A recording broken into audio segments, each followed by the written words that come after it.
I'd like to introduce Ken Coons and his crew. Ken Coons is a musician and luthier, a craftsperson who builds string instruments that have a neck and a sound box. The word luthier comes from the French word for lute. The term was originally used for makers of lutes, but it came to be used for makers of most bowed and plucked stringed instruments, such as violins and guitars. Ken started making instruments when he was in his teens. Many of you know Ken for his work as a longtime photojournalist for the Carroll County Times, where he started working in 1981 and retired in December 2018. Following his retirement, Ken devoted more of his time into crafting instruments. He was fascinated with instruments and folk music from around the world. He often creates instruments from drawings that are hundreds of years old. In addition to artistically crafting fine instruments, Ken is a self-taught musician who enjoys playing in his talented family band, Whirligig, which plays traditional Celtic and Nordic music on the instruments he creates. Members of Whirligig include his wife Stephanie, son Ryan, and son-in-law. Ken is also a highly skilled blacksmith and a woodworker. He has taught classes at McDaniel's Common Ground on the Hill on advanced woodworking, including building a dugout canoe and creating a timber frame building using only hand tools. Ken resides in Westminster, Maryland, in the home he and his wife built themselves. Ken is the recipient of several Maryland, Delaware, D.C. Press Association and Associated Press awards. He received the 2019 Maryland Lifelong Learner Award from the Phi Beta Kappa National Honor Society at McDaniel College. We are delighted to have Ken with us today to tell us about many of the special instruments he has created. Members of Whirligig will then play the instruments for us. Can we have a round of applause for Ken? Thank you very much.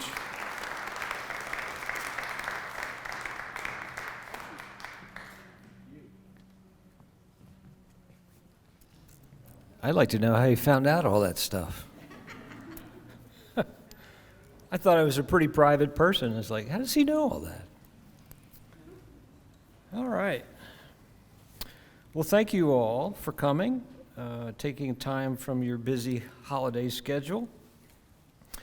What I'm going to do is show you a whole lot of musical instruments, probably some or most you've never heard of. And I'm going to give you a little bit of historical background about them, and then also show you some construction photos, how they're made, and then my two cohorts over here, Ryan, who is an ethnomusicologist, a graduate of UCLA. He's a PhD, and he has played many, many instruments. He's a multi-instrumentalist, and he has played them since he was very young. And Nicolo is a graduate of Peabody Conservatory, and he performs early music and many different types of music. Actually, he travels all over the country, I should say the world, and he's a multi-instrumentalist also. As a matter of fact, both of them test drive every instrument that I build to make sure there are no hitches or bugs, so they've been a great resource for me, so they're going to help me out with that. So you get to hear every instrument after we talk about it, and then at the end, after traveling the world in musical instruments, we're going to come back to Carroll with a surprise for you. All of my instruments are essentially historical instruments, with the exception of a few, and none of them know anything or have been exposed to modern technology. So, of course, the one thing that will go wrong in anything like this is modern technology. Here we go. So I built my first instrument in 1975. I was very fortunate to be accepted into a U.S. government program called Youth Conservation Corps. And I spent entire summer up in the Catoctin Mountains in my 11th, just after my 11th year in high school. And we spent the summer building trails and repairing things and essentially giving the government free labor. And they determined that you have a whole group of high school kids, you got to do something with them in the afternoons and the evenings, or if you don't, there's going to be trouble. So each evening we were required to take an elective class. This was an absolutely wonderful program, and I'm sorry that it's not still around. It guided me in my life with my desires and interests, and it also helped me interact and just grow. So the first elective I took was building an Appalachian dulcimer. And an Appalachian dulcimer is a zither instrument, strings that you'll see many people play in this country, and it's strummed. And of course, I won't ever show anybody that instrument because it was awful. But it got me started. It got me started in over 40 years of building instruments. So what I'm going to start with is this fellow here. His name is Jan Asbjornsson. He's from Iceland. And this picture was taken in 1897. He was a carpenter and a stone quern maker. A stone quern is a stone that's carved to be round, and you grind your grain with it. So those of us who are used to buying flour on the shelf, before that was the case, you had grain and you would grind for each thing that you needed. He is playing an Icelandic langspiel. He lived from 1821 to 1905. And the langspiel is probably one of the ancestors to our Appalachian dulcimer. The main difference of the langspiel is that it's played with a bow more often than it's played with just strumming it. Now, this is from a publication in 1810 from George Mackenzie, Sir George Mackenzie, who traveled to Iceland because he was really interested in geology, and he was taken with the langspiel. And my family are very good friends with Barbara Grimsdottir and her husband, who they live in Reykjavik, and they've researched this instrument, and they've given us lots of information. And so they gave me the langspiel bug. So the first thing I do when I have an instrument that I want to build is I have to make a mechanical drawing. Because many instruments, I only have a picture to go by. Sometimes an old painting, a fresco. Sometimes I have an old instrument to go by, but in this case I wanted to build Sir George Mackenzie's langspiel. I learned to do mechanical drawing in junior high school at what's now West Middle up on the hill, and I don't think they teach that anymore, and that's such a shame. So I'll make a mechanical drawing, and that gives me the dimensions, the size, and then I'll start carving out the instrument. This is the scroll of the instrument, the top where the pegs go to help you tune it, and gives you an idea of the procedure of that. And each step, it gets a little closer to looking like the finished scroll, which is right here.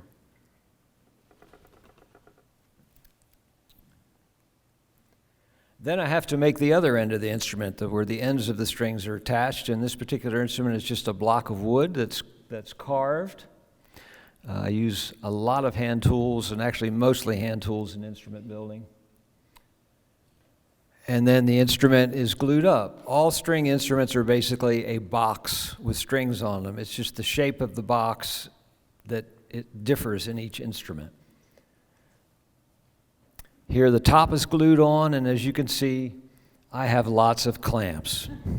You can't be a luthier without having lots of clamps. This allowed me to glue the top on, and then this also, there are lots of clamps here. This helps me glue the lining, which helps reinforce that joint, and that's common, very common in musical instruments. Here's the finished langspiel before stringing and before adding the fretboard. And to copy Mackenzie's, I had to do a rosette. A rosette is the part that goes over the sound hole, and this was first turned on the lathe and then carved to create that. So here's the finished Longspiel. It's played with a bow, and Niccolo is going to show you how it sounds.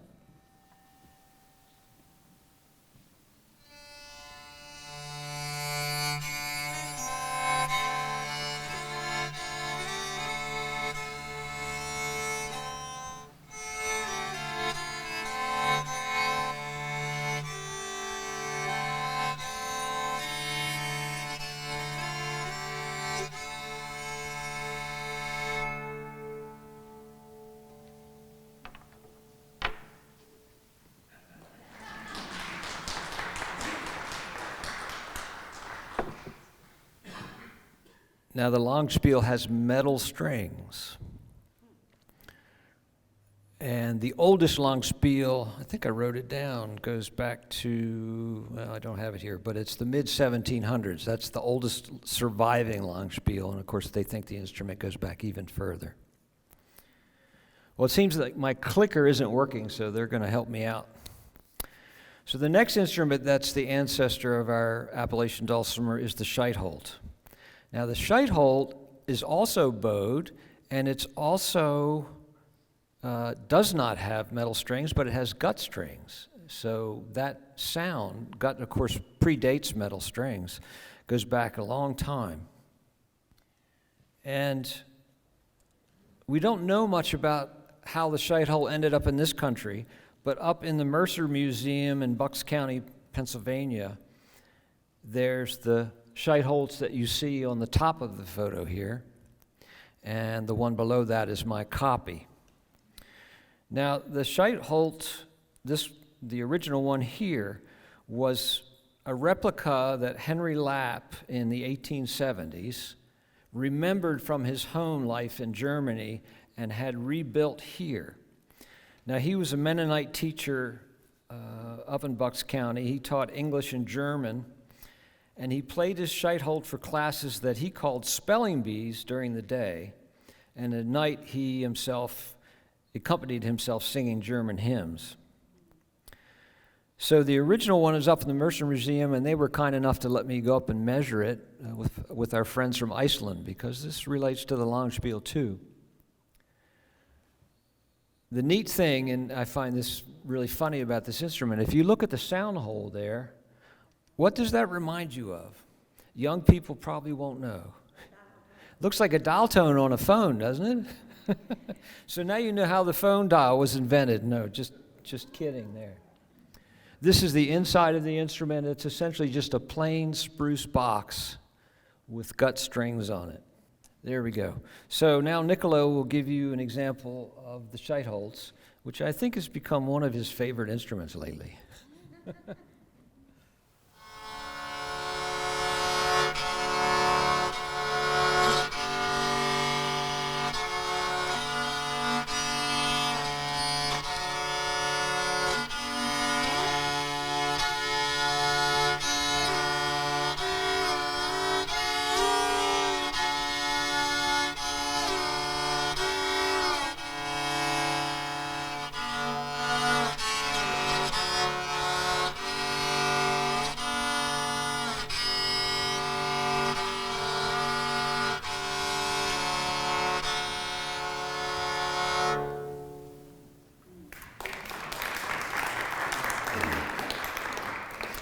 You could easily see how that could be used to accompany hymns. So now we're going to show you an example of a modern day combining of instruments to create something new. This is a picture of Aunt Leah in 1915 in Harlan County, Kentucky, and she is playing an Appalachian dulcimer. But if you notice, she's playing it with a bow. And originally, the Appalachian dulcimer was probably played with a bow as much as it was strummed, and the bowing sort of died out. A friend of ours called the sound a mosquito in heat. And people stopped using the bow, and when it came to the revival in the 1960s, when it really took off in this country, it was just strummed. People never realized it was ever played with a bow. But a good friend of ours down in North Carolina named Ken Bloom got really interested into the bowed dulcimer, but he wasn't happy with the way it was played traditionally. So he took some ideas from European instruments, particularly the viola da gamba and the dulcimer, the Appalachian dulcimer bowed, and he combined them into what he calls a bowed dulcimer. Now, Ryan and I spent a week with him several years ago, essentially learning how to build these instruments. He has built thousands of them and shipped them all over the world. So he is creating essentially a brand new instrument from the old. The difference between his bowed dulcimer and the old bowed dulcimer is that it's played vertically like a cello. Again, we've got a box, and here's the lining, and guess what? Lots of clamps. There's my measured drawing with the instrument, and I had to carve the peg head the same. In a lot of instruments that go way back in history, animal or human heads are carved, so it's a skill you have to learn, and it's quite fun. There's the finished peg head after all the carving. There's the inside of the whole box. You can see this has a sound post plate. When you get into bowed instruments, they usually have sound posts, which really improve the sound of the instrument. It goes from the back to the soundboard. It's just a thin piece of wood. And in the viola da gamba, there's a plate that goes across the back, and so Ken designed the instrument with this. Now, if you look carefully, the bottom of this instrument is much thicker than the top, and that is something you see in instruments from way long time ago. Bowed instruments, unless they're violin-shaped where they're carved into a shape, if they're flat-topped instruments, the rear of the instrument, the bottom where the strings are attached, are always thicker than the front, and that improves the tonal quality of the music. There's the finished peg head. Here's the inside. This has a bass bar attached to the top of underneath the soundboard. That's another thing that goes all the way through the violin family that helps improve the sound. Yep. Okay. I had a little black slide at the end, but they must have missed those. That's all right. So now Ryan and Niccolo are going to play you a duet on their respective bowed dulcimers. And the beauty of this instrument is it's not tied to one culture. So they're going to play a tune called De Slaket Light, which comes from Shetland, and it translates to the extinguished light. It's become a popular tune all over the world. It was written by Tom Anderson in 1969 when people were leaving the island to get work in other places. Absolutely gorgeous tune on bowed dulcimers.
That is a far cry from a mosquito in heat. All right, the next one we will move on to, developed in this country. And actually, there are two instruments here that we're going to demonstrate for you. This is a drawing, I think it was an etching and then was eventually published in, the French artist Edward Forbes made this in 1865, and it's a picture of a Union soldier playing a cigar box fiddle, or holding a cigar box fiddle. Here is the same thing playing it.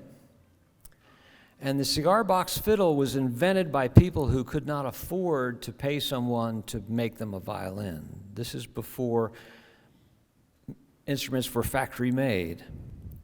And so you collected a cigar box and you put a neck on it and you played the fiddle. And it was very common during this time to have that. The secret to this instrument, of course, is the cigar box. If you went out today and bought some cigars and you tried to make the instrument out of the box, it would sound terrible. I know this for a fact because I've tried it. The reason is because cigars boxes today are made from cardboard. And so what people who are doing this are doing is they're putting electronics to make them electric instruments, and of course then it doesn't matter what kind of box it's in, the electric part of it creates the sound. But if you collect an antique cigar box, like this one, which is made entirely of spruce, good quality spruce as that, and you put the lining in on the inside, oops, there's some clamps again, and a bass bar and carve the sound holes, make some little reinforcing where the neck goes, and then you add a neck and fingerboard to it. You have a cigar box. Now, Surgeon General has recommended not building cigar boxes. They're not good for your health. No, I'm just kidding. But cigar boxes weren't only just used for violins, they were used for guitars too. And this is a picture from 1840. And what were they playing with this music? With these instruments, what were they playing? They were playing mostly blues, country songs, any music that they played in their region, they were played with it. Again, if I used a cardboard box, it would sound horrible, but I happened to get an all mahogany box. I think this is from Nicaragua, and I don't even think you can get mahogany from there anymore. So this antique box, you see the sound holes cut there. I've added a neck and some reinforcement, and I glued those two pieces together to create the instrument, added the fingerboard, and essentially created a cigar box sounding instrument that sounds really good. So Ryan and I will demonstrate the two of them for you right now. Now, of course, I just mentioned these were mostly played blues and other types of instruments, but we're going to play a tune from Sweden just because we like it.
Thank you.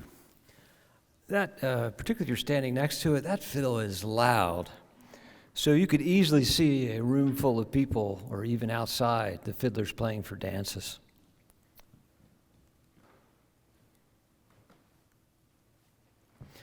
All right. Now we're going to travel over to Wales. And this is one of my favorite instruments. This is called a crwth. And the particular crwth that's pictured here is the oldest surviving crwth. It was made in 1742 by Richard Evans, and the crwth was played and made much long period before that, but this is the oldest one that's surviving today. It's in the Welsh Folk Museum. There are only 3 surviving original crwths. So if you look at this, you think, well, this is a lyre type instrument, so this goes way back. But it has a fingerboard, so it's played with a bow. The instrument has metal tuning pegs, and the only way that I can make those tuning pegs is that I have refurbished a old metal lathe that was patented right after the Civil War. It doesn't have a belt that runs up into the ceiling. I put a modern motor on it, but it allows me to create the metal pegs. So here is my copy of 2 of those instruments. And this is the first instrument I showed you where the body of the instrument is carved from one piece of wood. So I start essentially with a plank that's as thick as the finished instrument will be, and I hollow it out. Starting by drilling holes and then using chisels and gouges to clean it out to create the soundboard. This is a very old way of making instruments. It goes back hundreds of years. Now, this is the fingerboard on the crwth, and what's really interesting to me about this is when you saw the picture of the original, you couldn't see this design on the fingerboard, but it's there. Through special modern photography, they can show where that design is actually on the finish. It's just been worn away because the instrument's been played so much. So you take the hollowed out piece of maple and you add a spruce top to it and the fingerboard. And of course you need lots of clamps to do that. And now the crwth is starting to shape up. Now, you'll see where the fingerboard goes underneath the area was hollowed out. And when I was first researching the crwth to build one, just by accident, I found out that the 3 surviving crwths have a hollowed out area underneath the fingerboard. Now, why would that be? And there were many learned articles on the reason for that, and none of them I felt hit the mark. I believe, and if they'd ask any luthier that builds instruments, the reason that's hollowed out is not to change the sound or create some different reverberations in the tone. It's there to make the instrument lighter. If you can imagine holding an instrument and playing it for a dance all night, you want it to be as light as possible. So the thing that really interests me is that you have 3 crwths from different time periods all over Wales that are saved. Every one of them, that part of the instrument is hollowed out. And they just found that out in the last 20 years. Now we're back to making the tuning pegs. That's where it was supposed to come in. And if you make tuning pegs, you also have to forge a wrench to tune them, all of which the original crwths had. So there are the finished crwths. And now Ryan's going to give you an idea of what it sounds like. He will be playing a tune that's actually a surviving music from the crwth time in the 1700s. It's called the Wren. It's one of the few tunes that's left that they know were originally played on it.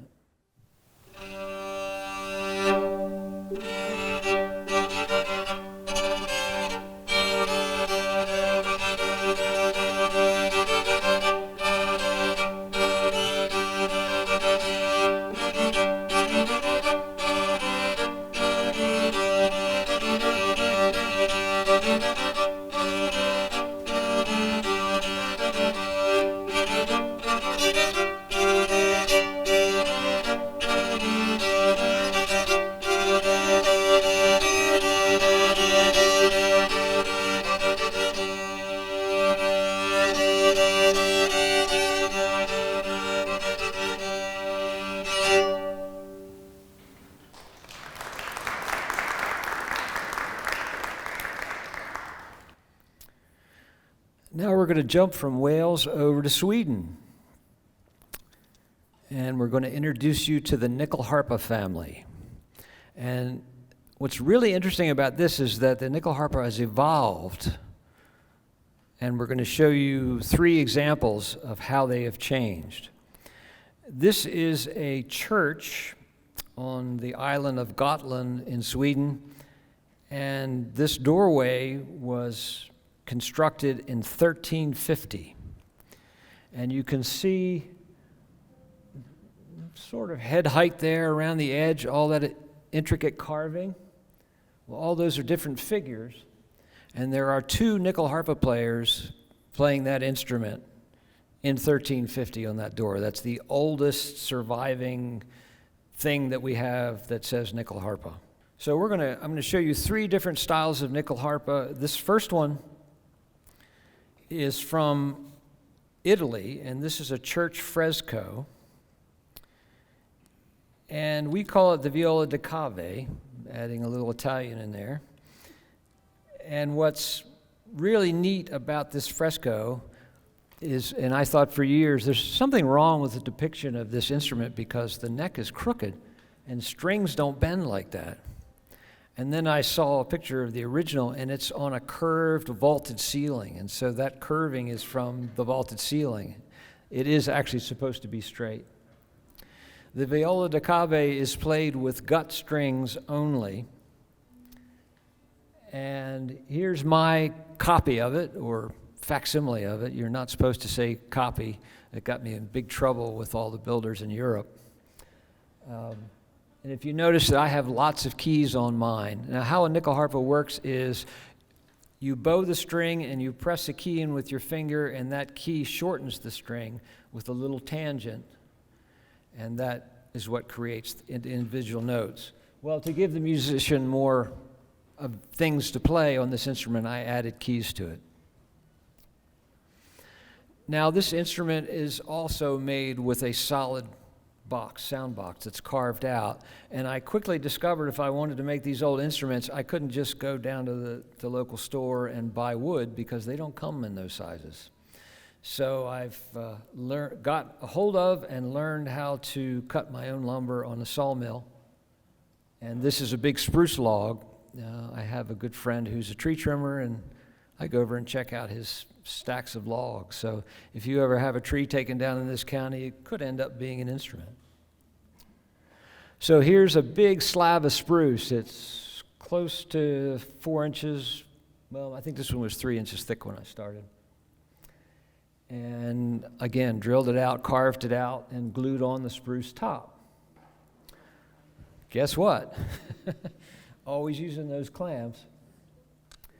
Now, in order for you to play a nyckelharpa, it needs a key box, and that's one of the things that takes the longest to build. So I have to saw out and then use a chisel to clear out all the notches where the keys go.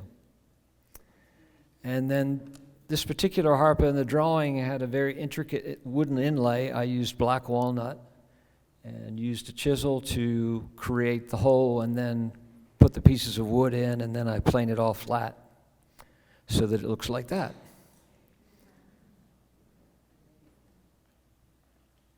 And there it is with the finish on it. Here's the tailpiece from the drawing, and the artist went into great detail here because you want your tailpiece to be as light as possible. If it's real heavy, it sort of dampens the strings. And so they've removed quite a bit of wood here to make it light. So Niccolo is now going to play for you the viola da cave, and he will be doing a 13th century hymn that was dedicated to the Virgin Mary.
That fresco was painted in 1408, so that's some old, very old music for you. Here's the inside of the instrument. You can see the keys and the tangents and how they affect the strings. Now we're going to go to evolution, what would be the evolution of the next nickel harpa, and this one is called a contrabass harpa. Now, Niccolo's instrument had all gut strings. This is very interesting because it has a combination of one gut string and all the rest are steel strings. And they have something called sympathetic strings, which were used heavily, particularly in the 1600s and so forth. A sympathetic string is a string that is not manipulated by the player of the instrument. It's strung and tuned to a certain pitch, and when you play that note on another string of the instrument, it vibrates and creates a natural reverb sound. Sympathetic strings are wonderful. My wife always says that everyone should have sympathetic strings. So this is a contrabass harpa, and this fellow here in the picture, that's Abram Norgren in 1848. And this is about the time that the contrabass was really popular. So the contrabass is also created from one piece of wood with a top added, but as a little twist with this one, you start with a big heavy plank of spruce. I started with a bolas to start removing some of that material. And eventually, with chisels and gouges and scrapers, you get down to where the inside has to be silky smooth and contoured so that the vibrations don't create any woofing sounds. That's the back. And here's what's really different about this instrument. The top is also carved from a big, thick slab of spruce. And you're removing all the wood on the inside and outside to create essentially an arch. And of course, we all know through just construction, arches are really strong. So this makes an incredibly strong instrument to take a lot of string tension. There's the inside of the top. I have to make a key box again. I'm using a hand router there to flatten the key box on the inside of where the keys fit into. And here are all the tangents, a close-up of what the tangents do. And they're pressure fitted in those holes so you can turn them right to left, and that allows you to tune the instrument to just where you want it. Here it's starting to come together. And here are all the tuning pegs. All these tuning pegs have to be hand carved, and then I have a little device that's a tapered, I forget what they're called, but they have like a razor blade in them, and you turn it to go into that box, and it creates the perfect taper for the perfect hole.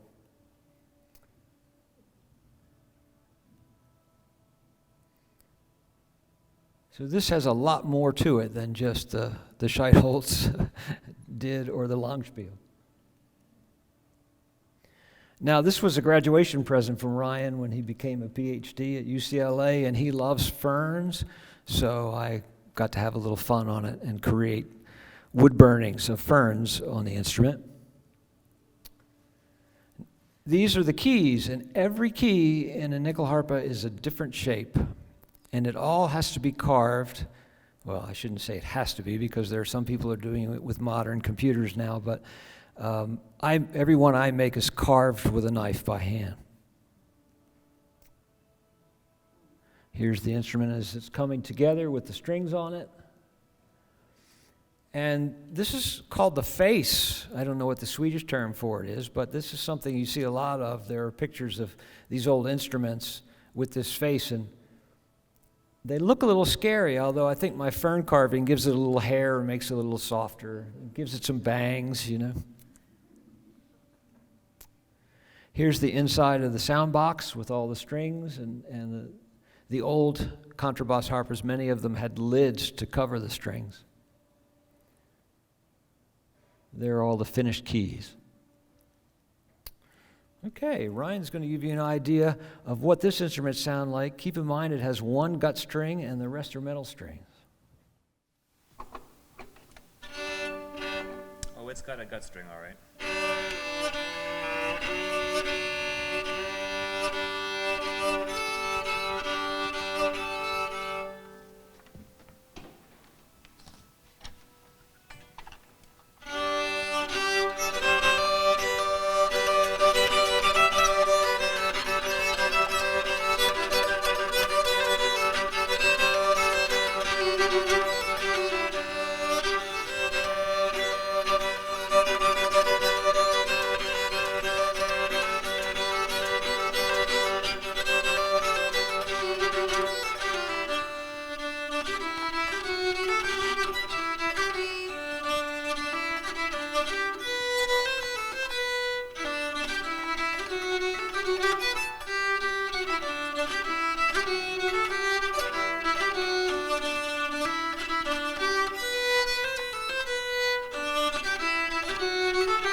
I don't know if you noticed, but did you hear the keys click when he was playing the instrument?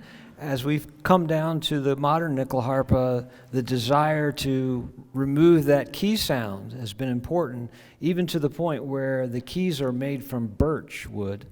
And birch wood is a strong maple type wood, but it's not an acoustical wood. If you tap two pieces of birch together, they sound like a dull thud. If I tap two pieces of maple together, they sound like a sharp click. And so in order to dampen down that sound, the keys are made of birch. But with the cave, I think they wanted that sound. There is no evidence. Well, we're not even sure what was on the inside of the instrument. Now this is Eric Sahlstrom. Eric Sahlstrom was a luthier and an engineer in Sweden. In 1929, he redesigned the nickel harpa from the contrabass to what is today considered the modern nickel harpa. Well, maybe not quite the modern nickel harpa, because people have taken his ideas and gone further with them. But you'll notice with this instrument, it has a lot more keys.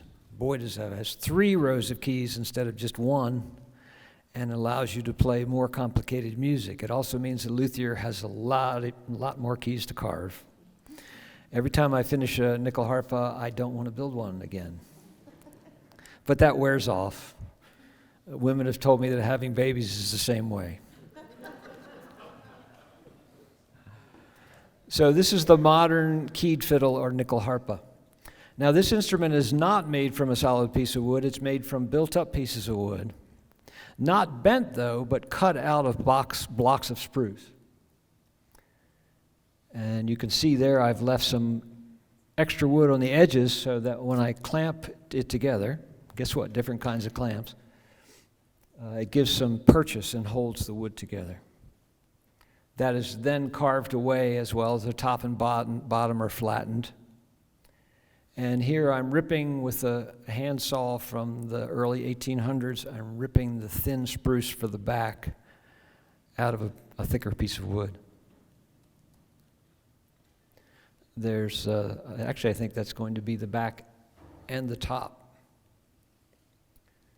So the back is shaped. Again, it's glued in place.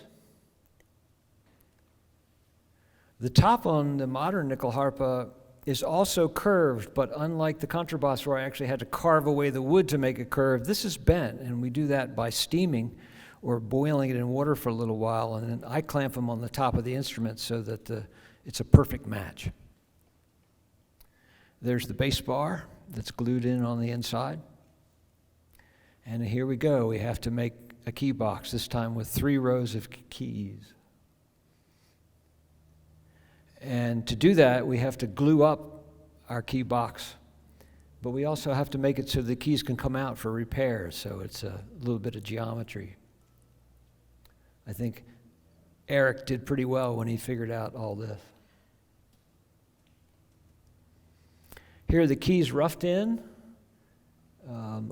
even further. Used a knife. When you have keys over top of each other, the inside has to be hollow so the tangents can come up between them. So I cut that out. First I drilled 2 ends and then cut out the center with a knife. And as you can see, there's a finished key with the other ones in progress. Now, Eric Sahlstrom was asked, and he passed away in the 1980s, he was asked what his 2 favorite tools were for making nickel harpas. One of them was an axe that he used to get the big pieces of wood out to then cut into shape. And the other was this tapered reamer tool, and that's used to hold the peg heads in place. If your peg heads don't have the right taper and aren't an exact fit to the hole, it's very difficult to tune the instrument or it won't stay in tune. So these tapered reamers are really important. There's the instrument with, I think, the second coat of finish on it. There are all the keys. I have them on like an old gutter guard, and that keeps them up in the air so they'll dry when I put the finish on them. If I don't make sure those keys are dry and I start to assemble the instrument, they'll stick, and then they won't work. He uses modern guitar tuners in his design to tune the sympathetic strings, and this makes it really easy and quick to tune because there's 12 sympathetic strings on this instrument.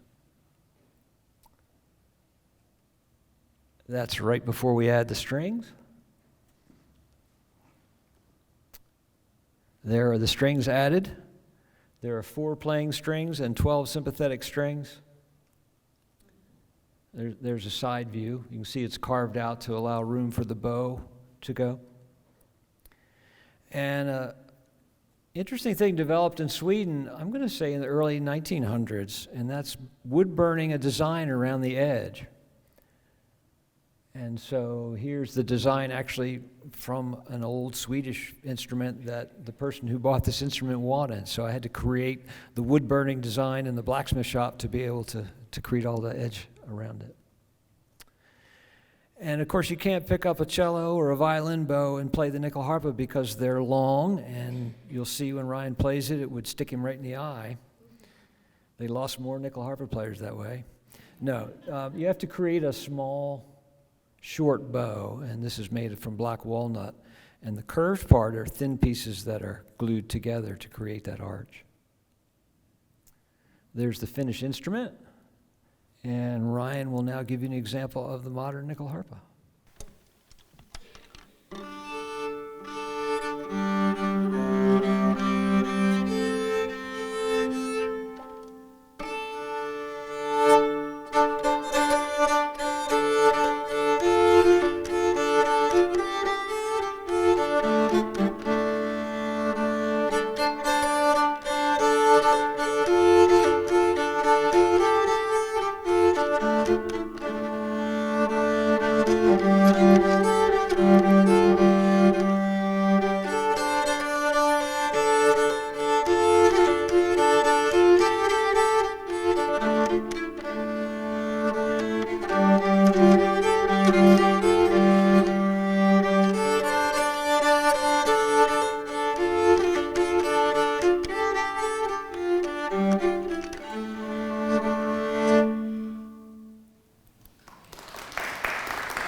So that's your nickel harpa family. Related to the nickel harpa family is the hurdy-gurdy family. Now the hurdy-gurdy is very popular. I know friends with players all over the world. And a hurdy-gurdy is essentially a key box with keys just like you saw in the nickel harpa, but instead of playing it with a bow, you play it with a wheel. And there's so many hurdy-gurdy builders out there, I don't build them for people until I got a request one day. This instrument that you see here is from, the top illustration there is from Michael Pistorius's book that was published in 1614. It was published in German, and it has descriptions and drawings of all sorts of pictures of instruments that were popular at that time. And next to the one that you see here was the normal hurdy-gurdy that's taken off, the instrument of kings and prostitutes, because different times and time periods it's been played by different classes of people. But this hurdy-gurdy in Pretorius's book, it just didn't take off. Its sister overpowered it. And I can't find any living examples of this instrument.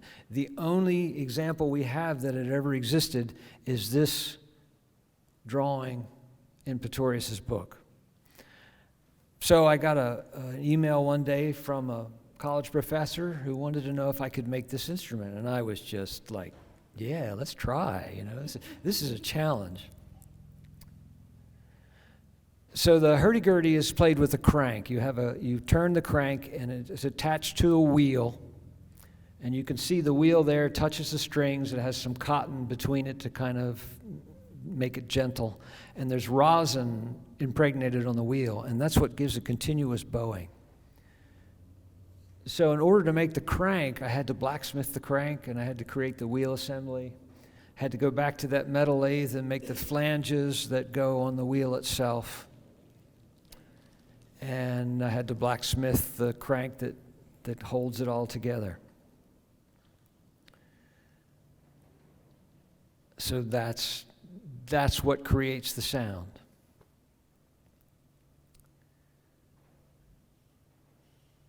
This is from the top view, and you can look down the strings and see the wheel. If you look just a plain wheel going around, it's kind of boring, but if you add different colored lights and darks wood, it creates a shimmering effect when the musician plays, and it's a lot more fun. This is a modern version of Pretorius's. It has modern frets and has a little longer keyboard, and it has a parquet top. And I probably shouldn't tell you, but the reason this has a parquet top is I was trying to bend some spruce for another instrument, and it kept breaking. The wood kept breaking, and it was really top quality spruce, and I couldn't bear to have it be wasted. So I cut up all those broken pieces in these strips and combined it with some mahogany to create the parquet top. And I feel better about myself. This has a lovely piece of curly maple on the back, and I've done some inlay of ivy leaves. I tend to put an ivy leaf on a lot of my instruments. And inlay work is just pure fun. You essentially carve with hand tools. You carve out a slot or the shape of the piece that you want it to go in, and then you glue it into place and plane it off. All right, Niccolo is going to give you an idea of how this instrument sounds. And I bet you've never heard one before.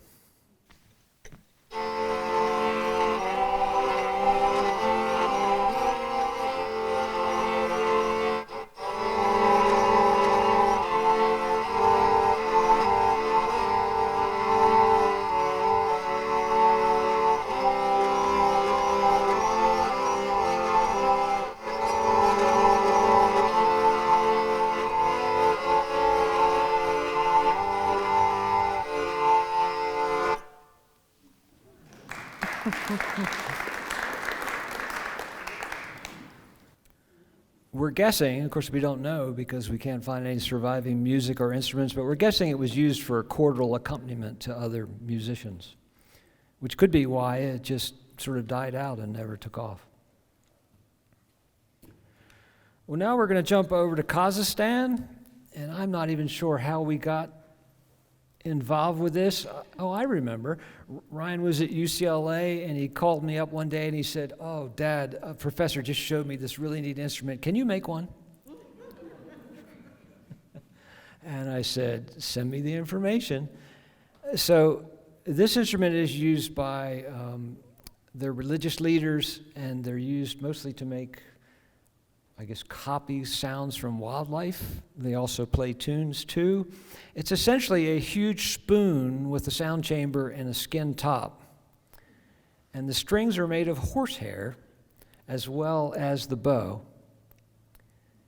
It's, again, one piece of wood that is all hollowed out. And here's a picture of me cutting off the back to make that thinner. I used a soft maple for this wood. So Nicola will give you an idea what the Cole Colbert sounds like.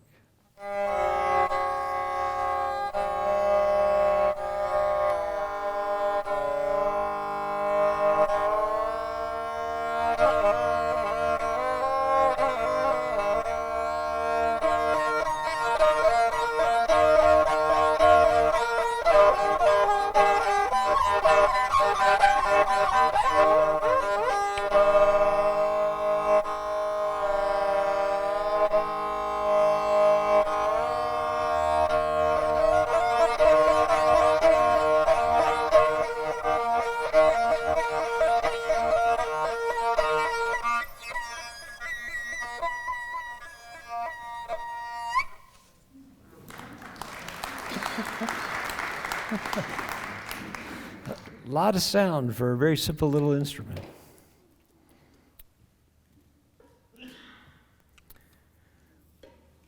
Now this, I believe I made this instrument just last year, and this was a whole new experiment for me because up till now, all the instruments you've seen have been simple boxes. This is a Lira da Baccio. It was made in Venice in 1563. And this instrument predates the violin and probably has a lot of things that the violin took when it was defined now into the instrument that we all know. Here is my copy of it. And this instrument was used by the courtly poet musicians in Italy to accompany themselves while reading poetry. That's probably why that no one's ever heard of it these days. How many people do that anymore? It was played by Leonardo da Vinci, who also did several drawings of it and really loved the instrument. And so this was a real challenge for me because this is not a flat topped and bottom instrument. This is all hand carved. And for some reason, because of the age, I decided to carve the entire instrument out of one piece of wood and then add the top to it. There's the back of mine. I added a little vine inlay. And here is the piece of curly maple after the carving process. That was one plank.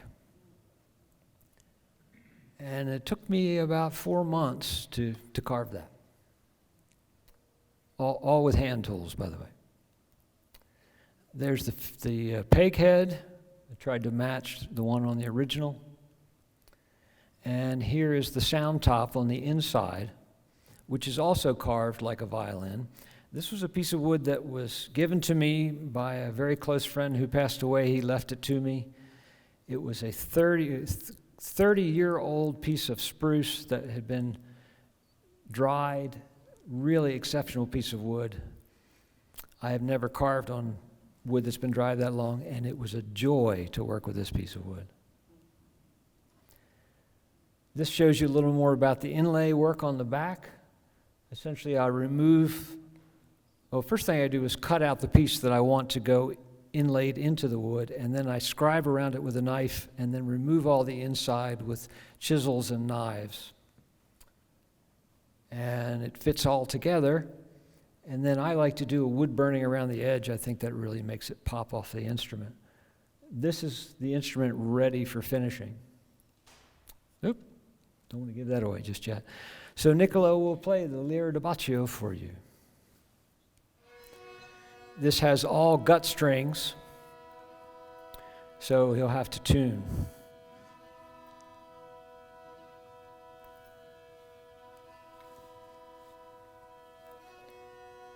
I didn't ask him to learn any poetry,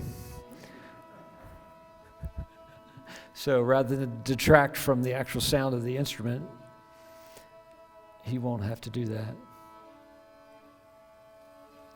He's using a little wooden key to tune those instruments, and I found, particularly in older instruments, that they were used quite heavily.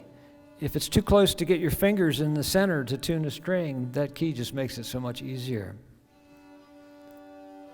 You see some of the old instruments and you wonder, how did they ever tune them? Well, this is how. They had a wooden key.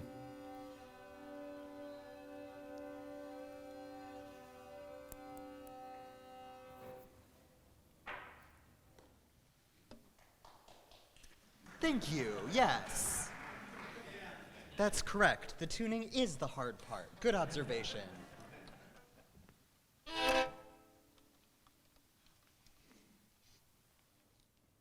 He has to tension the bow, too.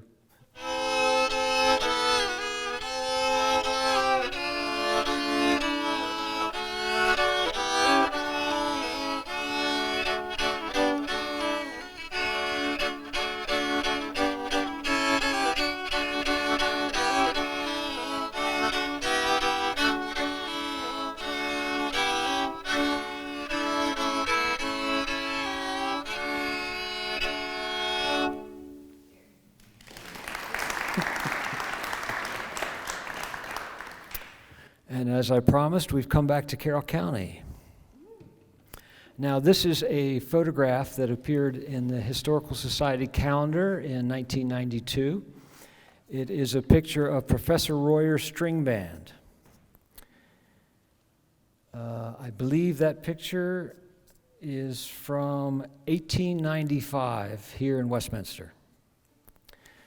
Now, when this first came out, I was really interested because Professor Royer is Ryan's great-great-grandfather. And he was a music professor here. He taught music. He sold pianos in a shop on Main Street. And he's, on his mother's side, was quite known in this community.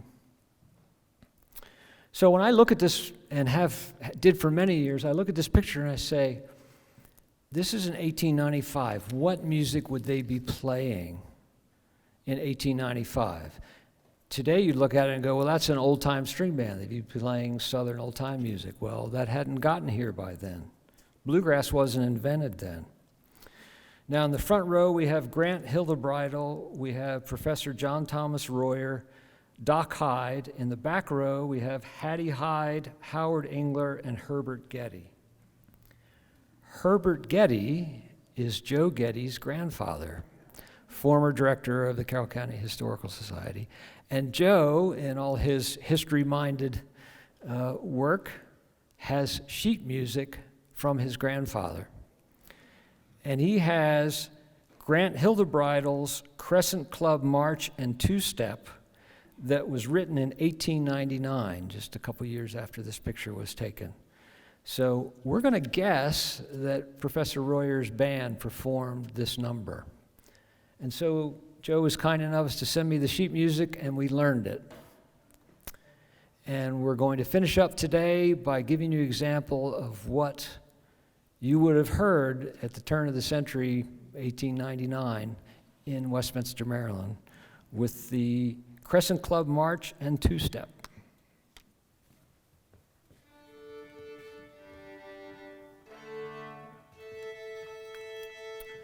Thanks, everyone, for coming, and thanks for your attention. I'm an instrument geek, so I could talk all day on this, but that's probably not everyone's cup of tea. But thanks for coming out, and we'll leave you with this tune.